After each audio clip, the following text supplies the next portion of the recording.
उसने बहुत ज्यादा ड्रिंक कर रखी थी।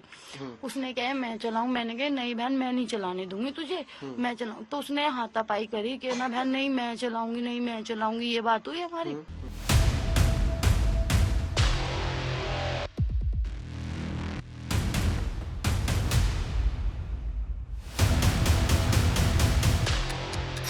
कंझावला केस में आया जबरदस्त ट्विस्ट।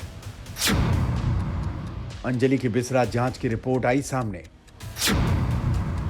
अंजलि के ब्लड में मिला अल्कोहल। हादसे की रात नशे में थी अंजलि। अब धारा 302 का क्या होगा? दिल्ली के कंझावला में लड़की को कार से 12 किलोमीटर तक घसीटने की खबर ने राजधानी समेत पूरे देश को हिलाकर रख दिया था।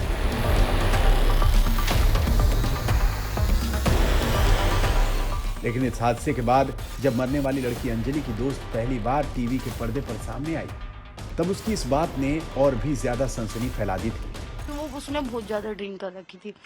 उसने कहा मैं चलाऊं, मैंने कहा नहीं बहन मैं नहीं चलाने दूंगी तुझे, मैं चलाऊं। तो उसने हाथापाई करी कि ना बहन नहीं मैं चलाऊंगी, नहीं मैं चलाऊंगी, ये बात हुई हमारी। वो सीसीटीवी में दिख भी रहा। हाँ जी, उस दौरान वो बातें हुई। वो उसने बहुत ज्यादा ड्रिंक कर रखी थी, बहुत ज्यादा ड्रिंक कर रखी थी कि वो ना मतलब होश में नहीं थी अपने। और मैं पीछे बैठकर भी मैंने गाड़ी को संभाला कि कहीं कोई हादसा ना हो जाए। अंजलि की मौत के बाद उसकी दोस्त और उस हादसे की इकलौती चश्मदीद निधि ने बताया था कि 31 दिसंबर और 1 जनवरी की रात अंजलि ने काफी शराब पी थी। दिल्ली पुलिस ने अंजलि के पोस्टमार्टम के दौरान उसके ब्लड सैंपल को विसरा जांच के लिए भेजा था। अंजलि की विसरा रिपोर्ट अब दिल्ली पुलिस को मिल गई है। रिपोर्ट में जो बात साफ लिखी है, उसने अंजलि के दोस्त की बात पर मुहर लगाई, यानी सड़क हादसे के समय अंजलि नशे में थी। ये बात गौरतलब है कि 31 दिसंबर की रात सुल्तानपुरी की रहने वाली अंजलि और उसकी दोस्त निधि की स्कूटी का एक्सीडेंट हुआ था और उस सड़क हादसे में अंजलि की कई किलोमीटर कार से घसीटे जाने पर दर्दनाक मौत हुई थी।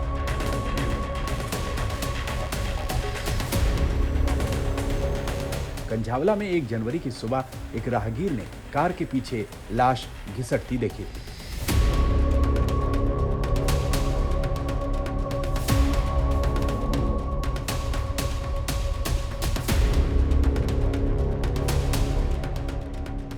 इसके बाद दिल्ली पुलिस के बयान और उसकी चौकसी को लेकर तरह तरह के सवाल उठे। यहां तक कि पुलिस पर आरोपियों को बचाने की तोहमतें लगने लगी। इस बीच बात नीचे से ऊपर तक चली गई और गृह मंत्रालय के दखल के बाद इस मामले की एफआईआर में धारा 302 तक लगा दी गई। ऐसे में अब विसरा रिपोर्ट सामने आने के बाद एक सवाल तो खड़ा हो ही जाता है कि अब इस धारा 302 का क्या होगा। जाहिर है इस रिपोर्ट ने अब एक तरह से कंझावला केस में नया यू टर्न दे दिया है। इस यू टर्न से केस की दशा और दिशा का बदलना लाजमी है।